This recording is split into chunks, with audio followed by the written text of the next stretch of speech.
In 1765, Mother England needed more money, so she came up with a scheme to tax her son America. She wanted an extra $60,000 a year of Americans' money.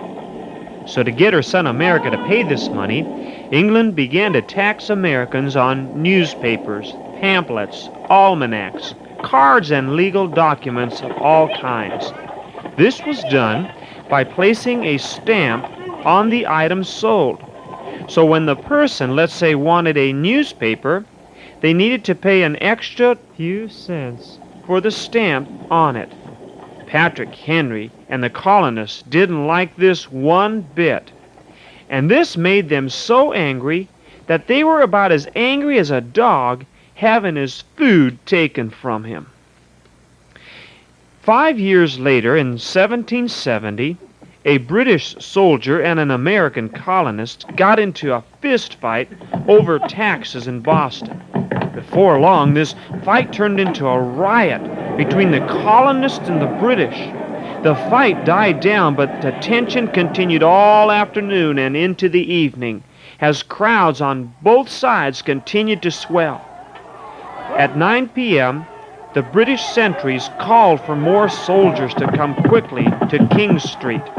The English soldiers were backing up in an effort to get away from the angry colonists, which began to throw rocks and snowballs and insults. Suddenly, the soldiers reacted and began to shoot the colonists. Men and women went screaming into the night. 5 were shot down and many others wounded. The story spread all over the colonies that the British had massacred unarmed colonists. This was no tea party, believe me. It brought the colonists one step closer to the war for independence. Speaking about tea parties, there's one tea party I do believe the colonists really enjoyed. I'll tell you about it in the next story.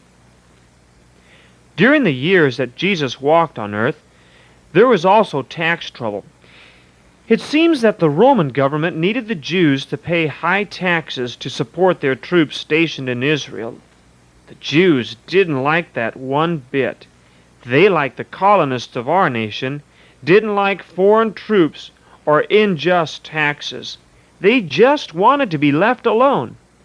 What's interesting to note, if you were even caught talking to a tax collector, you were to be despised and hated. Jesus, being a Jew by birth, ran headlong into trouble by his own people because he made friends with the tax collectors, according to Matthew 11:19. As a matter of fact, Matthew, the tax collector, became one of Jesus' disciples. The thing we need to continue to remind ourselves is that Jesus isn't interested in the color we are or the job we hold, but whether we are saved and trust Him as Lord.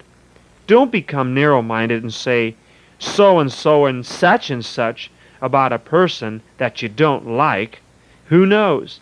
Maybe they'll become Christians someday, like the despised tax collector Matthew.